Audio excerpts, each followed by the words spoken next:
Hey, what's going on, guys? Coupons here with Pull on 2. This could be your Phase 3 Lura positional guide. We'll quickly talk about the mechanics we're going to be going over here, where the shard holders are supposed to be standing, how you assign them, constellations, the soaks that happen, the memory game, and then the big frontal soak that happens. As far as the less timing on this fight, this is when you're going to use it. It's at the little after the 6-minute mark to make sure all CDs are up with second potions. So before we even get to this phase, you need to have your assignments for your team. These are the assignments for my guild. The first assignment you need to do is the start of P3 soak assignments and shard pickups. So when you get ejected to your sides at the end of P2, those P2 spread positions dictate essentially your left and right side splits. So in our case, our splits look as follows. And our assignments are essentially having the crystal holders pick up the crystal when you get ejected, and then assigning a left and right soak relative to facing the center of the room. So if I were to use the left soak here, on like the middle soak on the left side here, we have Voucher will be picking up the shard, and Soul Whisper will be getting the leftmost soak relative facing the center of the room, and Gyro will get the rightmost soak facing the center of the room. And so you'll want to do this for your entire raiders for this, and again, you'll want to assign your crystal holders based on survivability, dependability. Generally, you can give a crystal holder, a healer, a crystal holder role here, as it will allow them to ignore the memory game mechanic and focus more on healing. But generally, you just want your people to live here. As far as the mini soaks that happen, when they happen on each side, you'll need to assign people.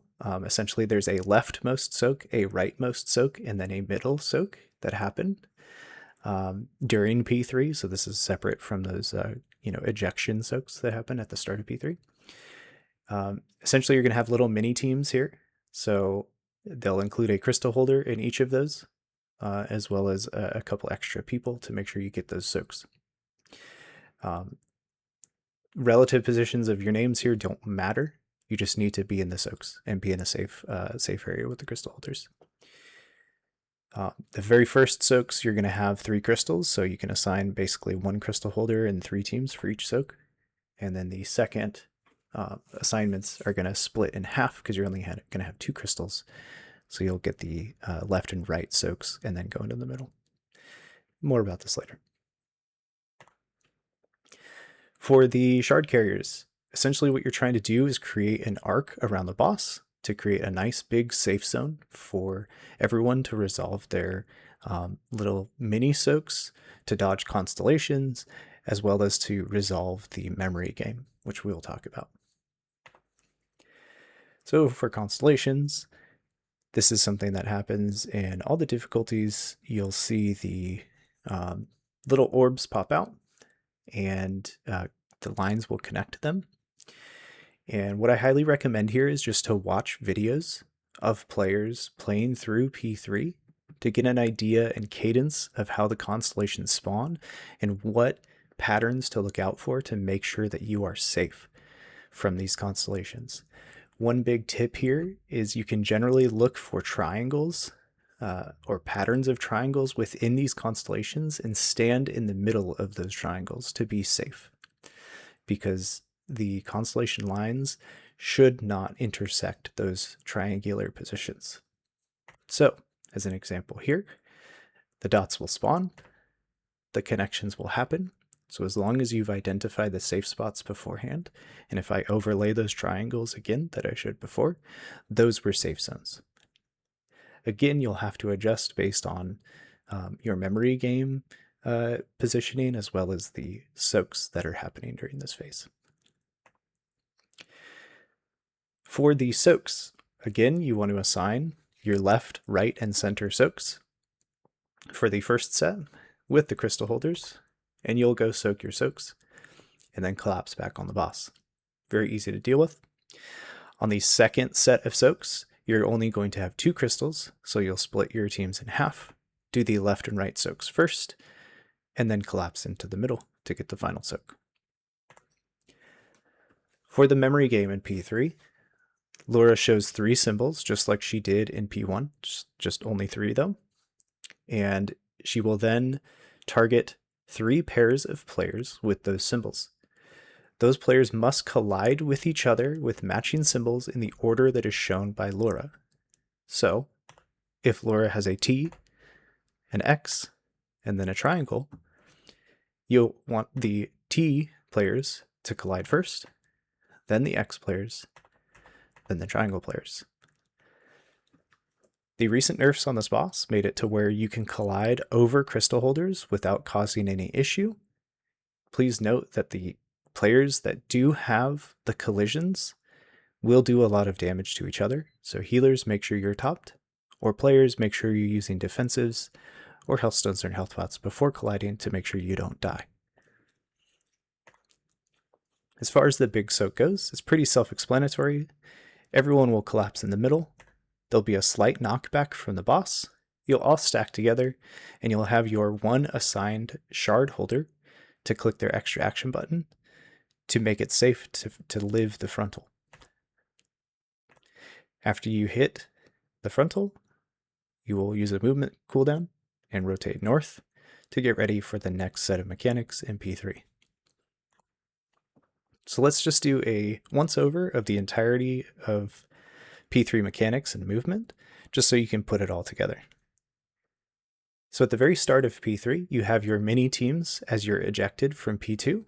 You want to assign who picks up your crystals and who soaks left and right soaks when you get ejected. Once that happens, everyone will rotate to the south of the room to get ready for the start of P3. You cannot target teams on the opposite sides, no matter how hard you try, so left and right sides are completely isolated at this point. The left side will start with soaks, and the right side will start with a memory game. Constellations will happen on both sides simultaneously throughout the entirety of P3, so you just have to resolve that as you resolve your side's mechanics. So, left side gets soaks, right side gets memory game. You'll want to call your symbols on each of your sides, but only one memory game happens at a time, so feel free to have one person on each side be your shot caller to say T, triangle, and then X is self-explanatory, right? So T will go first, triangle will go second, and then X can go last. So first set of mechanics go out. Soaks will go on left side, memory game on right side. After those are resolved, the left side will now do a memory game, and the right side will do soaks. Once those are resolved, you'll go into the Big Bang, assign your one person on each side to hit the crystal, survive it, use a movement CD, and move north for the next set of mechanics in P3. You'll only have 2 shards now, since one was used to survive the frontal. And except this time, the roles are reversed. So left side now starts with a memory game, and right side starts with soaks. So, as I mentioned before, you want to do your left and right outermost soaks first, and then combine yourselves into the middle to get the last soak. And then again, left side will get soak, and right side will get memory game. Resolve the outside ones first, collapse into the middle, while the right side is resolving their memory game. And that's essentially it. At this point in the tier, with gear and aura buffs, the boss should hit about 0 during this time. You shouldn't need to do a second Big Bang. However, if you do, just make sure you have someone assigned. If this does happen, what you'll want to do is just resolve the Big Bang, get out, and then try to push the boss without doing any other mechanics. That's the end of P3. Then you're ready for the hidden phase. See you later, gamers.